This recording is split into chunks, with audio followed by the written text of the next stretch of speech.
সচেতন ছাত্র সমাজই দেশ ও জাতির ভবিষ্যৎ কর্ণধার।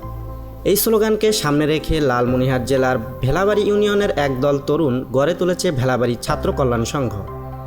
2004 সালে প্রতিষ্ঠিত এই সংগঠনটি সমাজসেবায় নিরলসভাবে কাজ করে যাচ্ছে।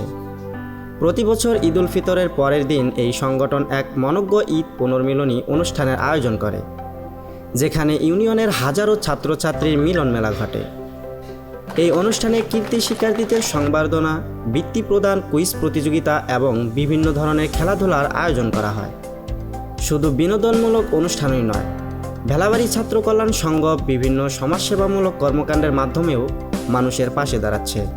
প্রাকৃতিক দুর্যোগের সময় তারা বন্যার্তদের মধ্যে ত্রাণ সামগ্রী বিতরণ করে, শীতকালে দরিদ্র ও শীতার্ত মানুষের মধ্যে শীতবস্ত্র বিতরণ করে।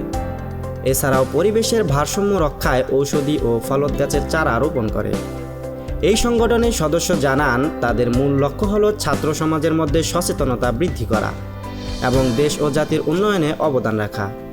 তাদের এই বহুমুখী কর্মকাণ্ড প্রমাণ করে যে তারা শুধু ছাত্র সমাজের মধ্যেই সীমাবদ্ধ নয়, বরং বৃহত্তর সমাজে কল্যাণেও নিবেদিত। স্থানীয় গণমান্য ব্যক্তিবর্গ এই সংগঠনের উদ্যোগকে সাধুবাদ জানান এবং ভবিষ্যতেও তাদের পাশে থাকার আশ্বাস দেন। ভেলাবাড়ি ছাত্র কল্যাণ সংঘের মতো সংগঠনগুলো তরুণ প্রজন্মের মধ্যে সামাজিক দায়বদ্ধতা ও মানবিক মূল্যবোধ বৃদ্ধিতে গুরুত্বপূর্ণ ভূমিকা রাখছে। মোহাম্মদ আলিমউদ্দিন, উন্মোচন, লালমনিরহাট।